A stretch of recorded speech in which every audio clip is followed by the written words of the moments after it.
बिस्मिल्लाहिर्रहमानिर्रहीम। अस्सलाम वालेकुम व्यूवर्स। आज हम एक मुनफरिद सी रेसिपी लेकर हाज़िर हुए हैं। ये कैबिज कबाब है। आपने मटन कबाब, चिकन कबाब तो बहुत खाए होंगे। इस तरह आप बनाकर कैबिज कबाब खाएं तो मुझे उम्मीद है मटन और चिकन कबाब की छुट्टी हो जाएगी। तो आइए देखते हैं ये किन अज्जा से मिलकर बनते हैं। कैबिज कबाब बनाने के लिए हमने 1 कप दाल को लेकर धोकर अच्छी तरह 2 घंटे के लिए भिगोकर रख दिया था। ये हमने कैबिज लिए। सबसे पहले हम दाल को बॉईल करने के लिए रखेंगे। पानी हमने बॉईल करने के लिए रख दिए। इसमें हम दाल डालेंगे। जब तक दाल अच्छी तरह गल नहीं जाती इसको हम चूल्हे से उतारेंगे नहीं।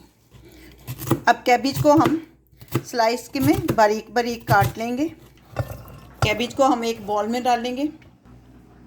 आधा टेबल स्पून इसमें हम नमक डालेंगे। अच्छी तरह मिक्स करने के बाद 10 मिनट तक इसको रेस्ट देंगे ताकि कैबिज नरम हो जाए।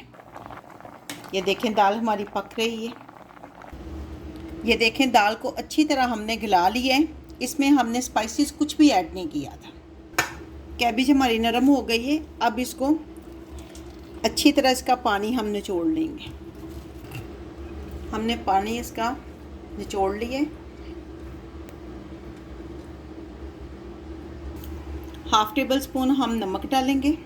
नमक आप अपनी मर्ज़ी से कम या ज़्यादा डाल सकते हैं। हाफ़ टेबल स्पून सुरख मिर्च, 1 टेबल स्पून गरम मसाला, 1/4 टेबल स्पून धनिया पाउडर, 1/4 टेबल स्पून ज़ीरा।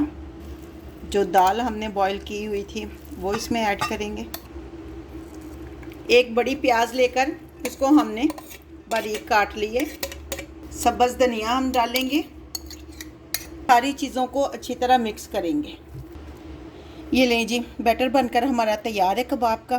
10 मिनट का हम इसे रेस्ट देंगे और फिर कबाब बनाएंगे। 10 मिनट हो चुके हैं। अब हम इसके कबाब बनाएंगे।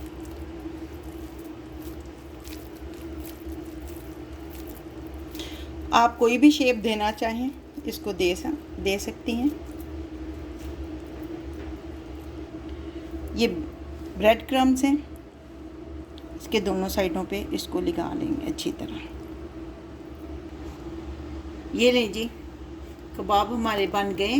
बाकी दूसरी प्लेट में पैन में हमने ऑयल ले लिए। आप चाहें तो इसको डीप फ्राई कर लें, चाहे तो शैलो फ्राई कर लें।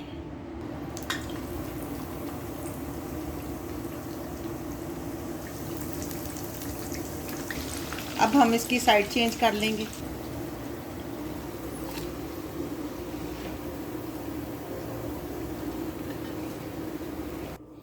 लें जी, कैबिज कबाब बनकर तैयार है।